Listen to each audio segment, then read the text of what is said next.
So we talked about this earlier, but behavioral therapy believes that behaviors are learned and that these behaviors have consequences. So abnormal behavior is an attempt to avoid painful feelings. And we can change abnormal behavior without insight to the underlying cause of the behavior. So therapists can help teach activities to patients to reduce anxiety, and they give their patients opportunities to practice these activities.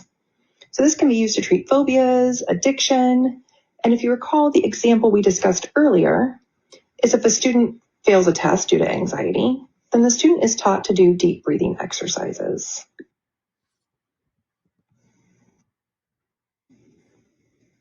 Let's take a look at the difference between classical and operant conditioning.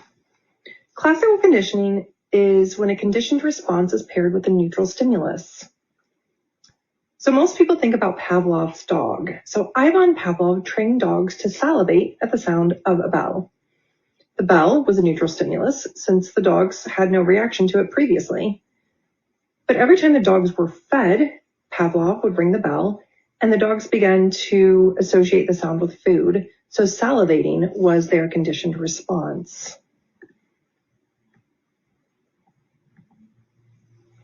Operant conditioning involves encouraging or discouraging a specific behavior using reinforcement.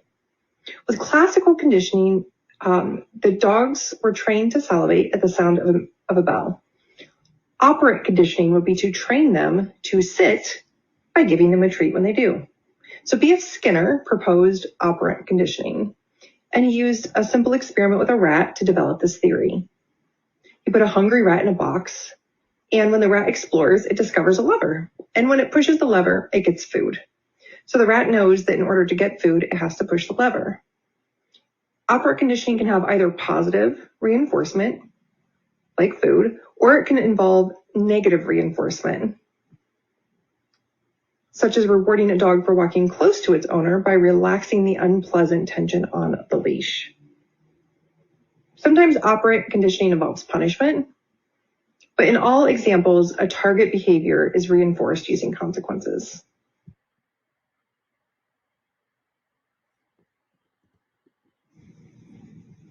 Let's briefly discuss other types of therapy. So modeling refers to a learning of new behaviors by imitating the behavior of others. And this can occur in a lot of ways. Children imitate the behaviors of their parents, teachers, friends, and others. And adults and children sometimes model behaviors observed in TV or movies. Unfortunately, modeling can result in adaptive or maladaptive behaviors. Clients may imitate the behaviors of practitioners who are in charge with their care.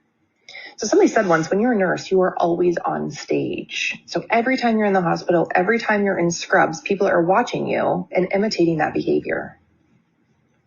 Systematic desensitization.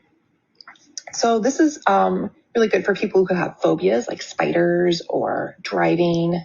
A person is exposed to something they're afraid of and taught relaxation techniques during the time they're being exposed. A token economy is a type of contingency contracting. Those are big words, right? Where in which reinforcers for desired behaviors are presented in the form of tokens. So basically a person's given a token when they do something right, and then they can turn the tokens in, kind of like monopoly money, for designated privileges. It was developed around the 1950s, and it's especially good for people who have, for children who have ODD, oppositional defiant disorder, conduct disorders, or also ADHD.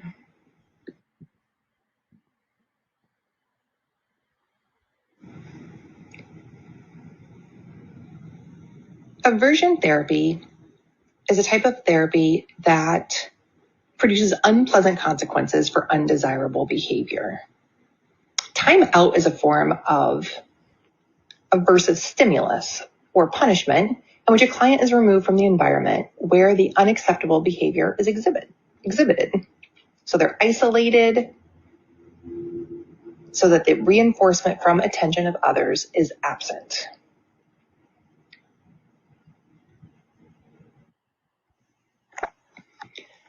client diagnosed with alcoholism has recently been prescribed antabuse. This medication causes acute emesis when a person consumes alcohol. The nurse recognizes this as which type of therapy? Aversion therapy, flooding, timeout, or systemic desensitization. The nurse recognizes the use of antabuse as aversion therapy. Instead of euphoric feeling from alcohol, the person now has nausea, vomiting, palpitations, and a headache. A severe punishment intended to stop the unacceptable behavior of drinking alcohol. Cognitive behavioral therapy was brought to us by Dr. Beck. He's considered the father of CBT. He was born in 1921 and is still alive. I've actually taken some of his online courses recently. Cognitive behavioral therapy starts by identifying feelings and thinking patterns. So it really starts with awareness of how somebody is thinking. Then it breaks down cognitive distortions. So if you're thinking about the cognitive model, first you would encourage the patient to see how two people can experience the same situation in different ways. So let's pretend Jill and Katie both receive a negative evaluation at work. Jill might think, I can't do anything right. I'm going to get fired because of this. So that would be Jill's negative thought. The emotion might be depression and nervousness. And now the behavior might be that Jill avoids her boss because she thinks that she's in trouble. Every time she's confronted with new work, she performs poorly. Katie, on the other hand, gets the same negative evaluation and thinks, I guess I didn't work hard enough. I'll have to do better next time. So it's a rational thought. The emotion is disappointed, but motivated. And now Katie seeks out her boss to talk about how she can improve. So that's the behavior. And those are two very different reactions to the same situation.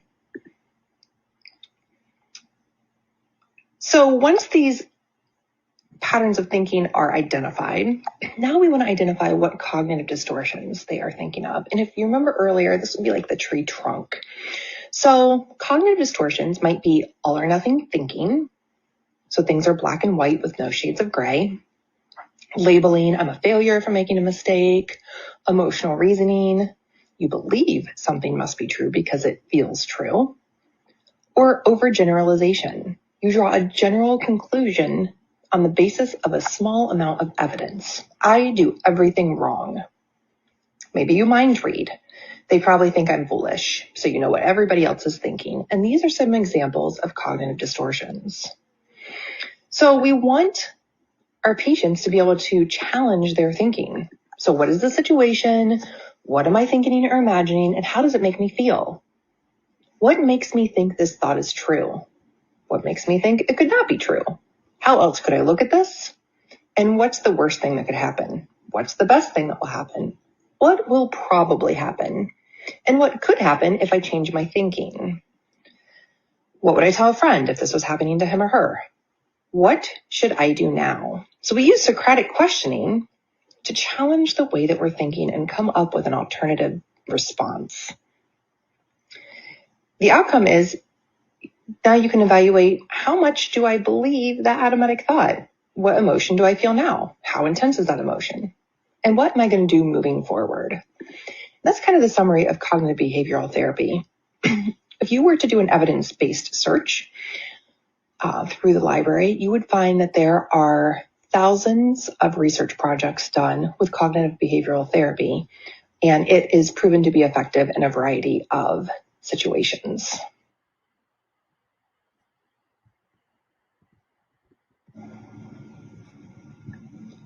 Therapy groups can be run by nurses and often focus on client education, assertiveness training, medication education, healthy nutrition, etc. Sometimes students lead these groups. I've seen PCAs lead groups at some hospitals. So therapy groups can be run by staff and they focus on client education. This is especially true inpatient. Group therapy sessions are run by clinicians. This might be a licensed social worker, a psychologist, or a psychiatric NP.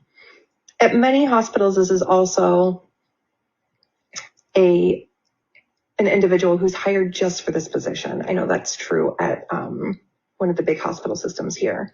Now, these groups focus on interpersonal relationships between group members, and they talk about certain issues: loss, depression, substance abuse. In both situations, leaders of these groups need to be knowledgeable about the group process as well as the topic they're discussing. So in therapeutic groups, individuals have shared goals or shared struggles. And the most common place we'll see therapeutic groups is inpatient. So they're there by chance, by choice, or by circumstance. But the goal in these situations is for patients to share their feelings or stories. We want to make them feel less isolated and create a community of healing and belonging. Outpatient groups are cost effective and they reach more people at one time. I know with the pandemic, we've seen an influx of Zoom for group therapy. The function of a group is socialization. It can be informational. We're going to share knowledge. It could be normative. We're going to enforce normal behavior. Often people find these empowering. It might be easier than individual therapy to facilitate change. And group leadership is often governed as a group instead of a single individual. So tasks are outcome focused, they facilitate learning, and they should be supportive. When we're thinking about the atmosphere in a group therapy, we need to think about the physical surroundings. So it should be in a quiet area where everybody can hear and there's not a lot of interruption. It should be private. Ground rules would have been set out. And the seating would be usually in a circle, so no barrier between the members. Like a circle of chairs, that would be preferable than sitting around a table. If you're thinking about group size, a larger group would give each individual less time to talk, so 7 to 8 group members would be ideal. In group therapy, as well as in many organizations, there are different types of leadership. The 4 types include democratic, autocratic, laissez-faire, or surrogate. Laissez-faire leaders let the groups make the decisions. That's the opposite of autocratic, where a single leader makes a decision. Democratic leadership is when the group helps with decision making. And surrogate leadership is when the leader delegates someone else to oversee human problems so that the leadership can focus on the organization. So let's do a self-check. During a group meeting, a client raises a concern that the noise at the nurse's station keeps him awake at night. The nurse present in the meeting interrupts, stating, "I'll handle this matter. We need to move on." The nurse is demonstrating which type of leadership style: democratic, autocratic, laissez-faire, or surrogate. This is clearly autocratic. There's no client participation in planning the care, and the nurse is in control. Client autonomy is limited in this situation.